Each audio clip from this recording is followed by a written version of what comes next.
Hi, this is Nick George with Clouds Diamond Sharpening. Just to show you double K repair. Let's get to work. Okay, so this is a double K. It's probably the fastest and the most powerful clipper. Downside to them is they got this cable. Upside is these are fairly indestructible. I mean, if you don't use oil, your levers get rounded off like that. Your hinge will get weak. That's super loud. It needs all three bearings. They obviously don't use very much oil. Check the back of the case, it's not broken. Alright, so just pull the cable out here. And then let's get to work on this handpiece. Sorry, I had to get a Allen bit to take this apart. Alright, these go very slow and they can go very fast. They're very good clippers. You just gotta oil them. They run on bearings. So if there's any resistance, that cable will turn this. And it could break your cable, or it can break your housing, it can break your lever, anything in your bearings. You want to oil your blades.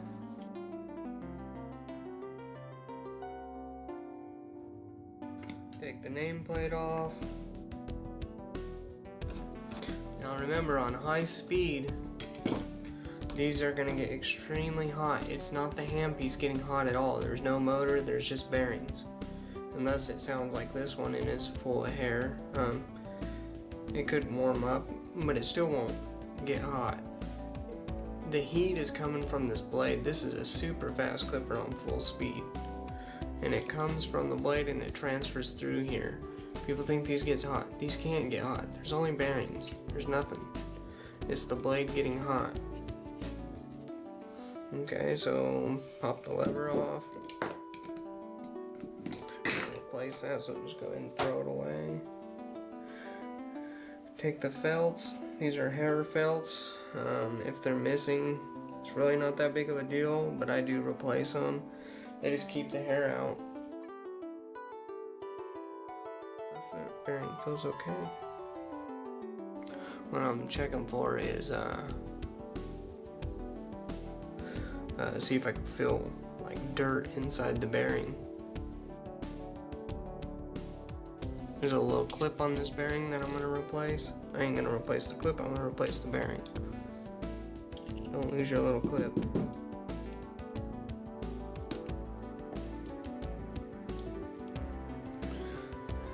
See? There it is. It's very little. A little clip there. Right there. That's a clip. I'm just going to replace all three bearings. And my wife's gonna use this, see if she likes it. Alright, I'm gonna have to go get these bearings off on a punch, on my anvil. Be right back. Alright, I got one of the bearings off here. Now I've got to remove this one, so I gotta take the weight off.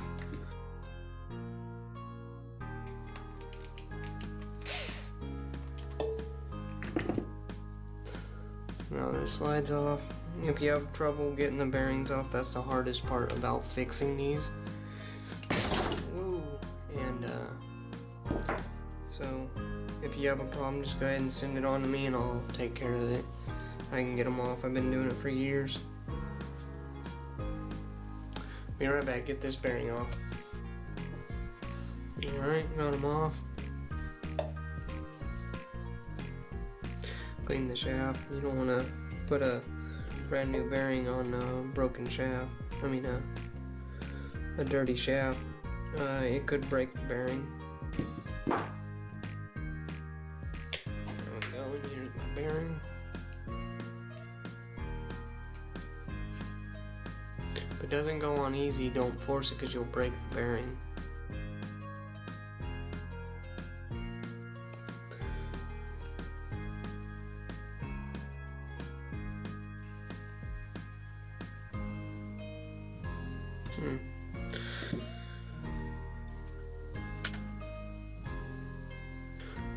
don't get it too close there or it'll hit the housing. The housing has to go in between this gap.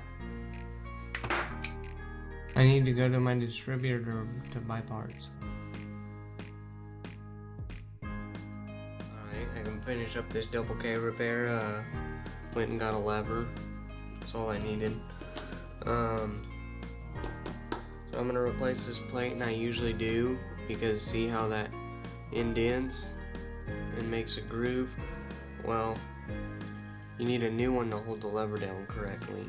So I replace these almost every time.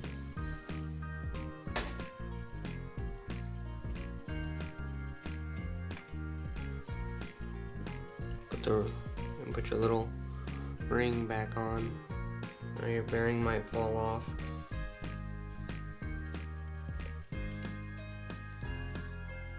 Now I wouldn't recommend working on these if you never worked on anything before or anything. You got to know when a bearing feels good to work on these, and you got to know how to put the bearings on. I know it looks pretty simple for me, but I've done it for a while, and if you booger this shaft up or anything and try to put this bearing on, it'll break the inside of the bearing and then it'll be cracky.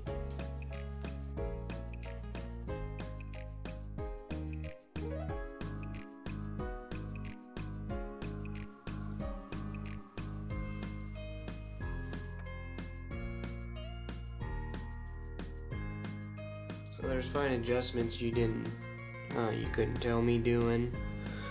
First of all, you gotta have this the right distance from the housing, or else scrape the housing, and this far enough from the lever where the lever doesn't hit it, or it's gonna make a lot of noise.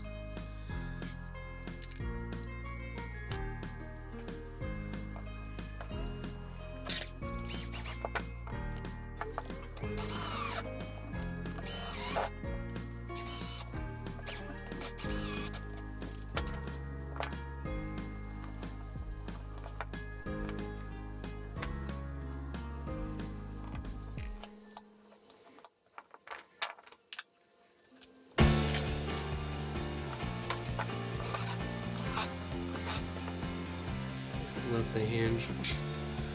That's bad. I'm gonna have to replace that.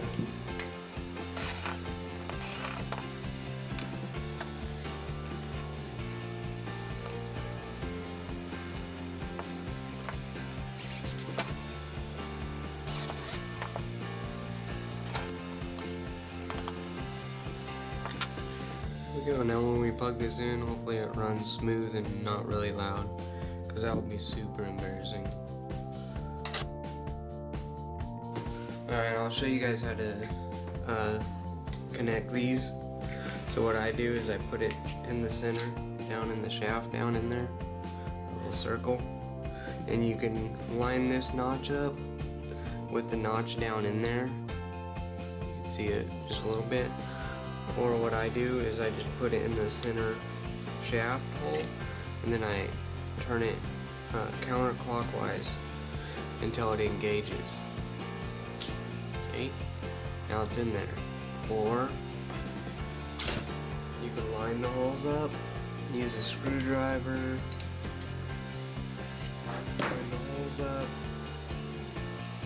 and then just simply push it in there. There you go. Or my technique. Put it in the center hole, turn it counterclockwise until it engages, and you're in there.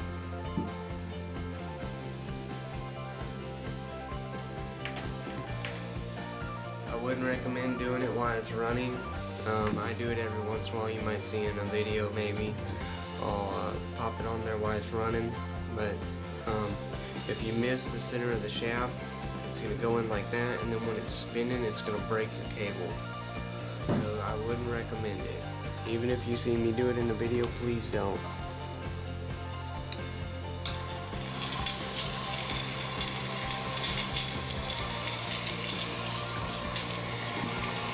There we go. Sounds pretty good. These are super fast. If you like grooming really fast and really cool, okay, these do not get hot, guys. They're bearings. I'm pretty sure if probably all the bearings were bad, it probably still wouldn't get hot. I wouldn't try that, but it's bearing. See how fast that moves? And it's variable speed. I recommend these for people if you can afford them, yeah. I mean, if you like grooming fast and smooth, and you don't mind the cable weight, that's the biggest problem, is people don't like the cable weight. You can hang these though, and then you can have your cable hanging off, maybe like that, and then it'll make it a lot lighter. So yeah, I mean, especially if you own your own shop, you should have one of these in there. They're a lot smoother in lobby and a lot quieter, as you can tell. The only thing is this. These clippers will get the job done. Wide blade, any blade. They're very powerful. I service both. I can repair the switches, the motors, the cables, everything on these. And I'll be doing a review on them soon. And they're pretty much the fastest and the quietest and the best. The downfall is this cable. But with this cable, you have a motor that doesn't have to actually work an armature to make it work. So these motors last a long time and no hair gets in them if you maintenance them. You gotta maintenance them. Now, you know, if you turn it on and it's stuttering, this one doesn't, but you need to get your switch adjusted before it blows out your switch. Or, you know, or just fix your grooming. I mean, because you'll know when they're too low, you have to adjust these switches, and they'll go zzz, zzz, zzz, zzz, it'll pulse. You don't want that, and you want it to run full speed also. So get the brushes changed in these. If you don't, that carbon builds up, and then you buy a $150 motor without labor. It's $165 with labor. So yeah, these are awesome clippers. Keep it running, keep it sharp, keep it looking good, and best of all, keep those questions coming, and even more important, subscribe. Thanks. See you later.